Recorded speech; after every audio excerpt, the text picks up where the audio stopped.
تو ناظرین، کیا آپ جانتے ہیں کہ اللہ تبارک و تعالی نے قرآن میں متقی پرہیزگار لوگوں کے وصف کس طرح بیان کیے ہیں؟ آئیے سورہ بقرہ کی آیت نمبر 3 کا ترجمہ اور تفسیر سنتے ہیں۔ اللہ تعالیٰ ارشاد فرماتا ہے، الذين يؤمنون بالغيب ويقيمون الصلاة ومما رزقناهم ينفقون۔ وہ لوگ جو بغیر دیکھے ایمان لاتے ہیں اور نماز قائم کرتے ہیں اور ہمارے دیے ہوئے رزق میں سے کچھ ہماری راہ میں خرچ کرتے ہیں۔ الذین یؤمنون بالغیب، وہ لوگ جو بغیر دیکھے ایمان لاتے ہیں۔ یہاں سے لے کر المفلحون تک کی 3 آیات مخلص مومنین کے بارے میں ہیں، جو ظاہری اور باطنی دونوں طرح سے ایمان والے ہیں۔ اس کے بعد 2 آیتیں ان لوگوں کے بارے میں ہیں جو ظاہری اور باطنی دونوں طرح سے کافر ہیں، اور اس کے بعد 13 آیتیں منافقین کے بارے میں ہیں، جو کہ باطن میں یعنی اندر میں کافر ہیں اور اپنے آپ کو مسلمان ظاہر کرتے ہیں۔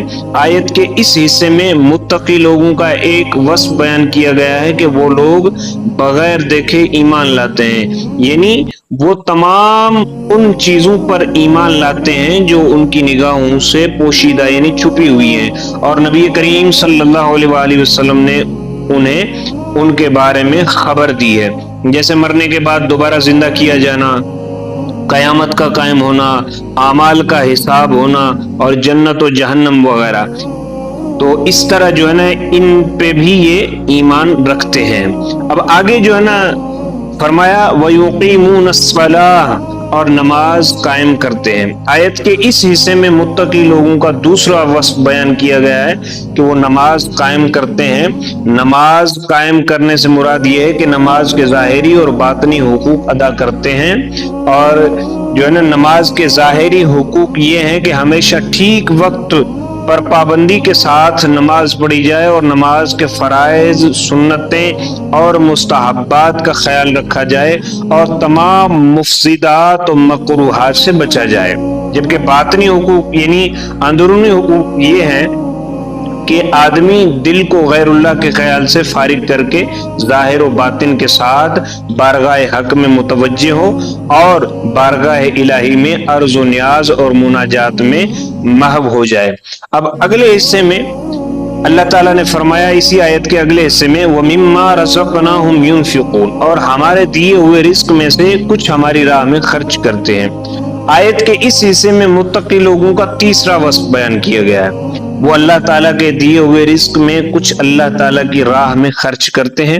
راہ خدا میں خرچ کرنے سے یا زکوٰۃ مراد ہے، جیسے کئی جگہوں پر نماز کے ساتھ زکوٰۃ ہی کا تذکرہ ہے، یا اس سے مراد تمام قسم کے صدقات ہیں، جیسے غریبوں، مسکینوں، یتیموں، طلباء، علماء اور مساجد و مدارس وغیرہ کو دینا، اور نیز اولیاء اکرام یا فوت شدگان کے ایصال ثواب کے لیے جو خرچ کیا جاتا ہے وہ بھی اس میں داخل ہے کہ وہ سب صدقات نافلہ ہیں۔ تو اللہ تبارک و تعالی ہمیں قرآن کی محبت عطا فرمائے، اس کو پڑھنے اور اس کو سمجھنے کی جو ہے نا وہ اللہ تعالیٰ توفیق عطا فرمائے ہمیں۔ تو ناظرین، آپ نے سورہ بقرہ کی آیت نمبر 3 کا مختصر جو ہے نا وہ تعارف، مختصر تفسیر اس کی سنی۔ تو اس کے آگے بھی ہم روزانہ اپنے چینل پر جو ہے نا اس کو نشر کرتے ہیں، اپنے چینل پر اپلوڈ کرتے ہیں کہ روزانہ ایک آیت کا مختصر جو ہے نا ترجمہ و تفسیر بیان کی جاتی ہے۔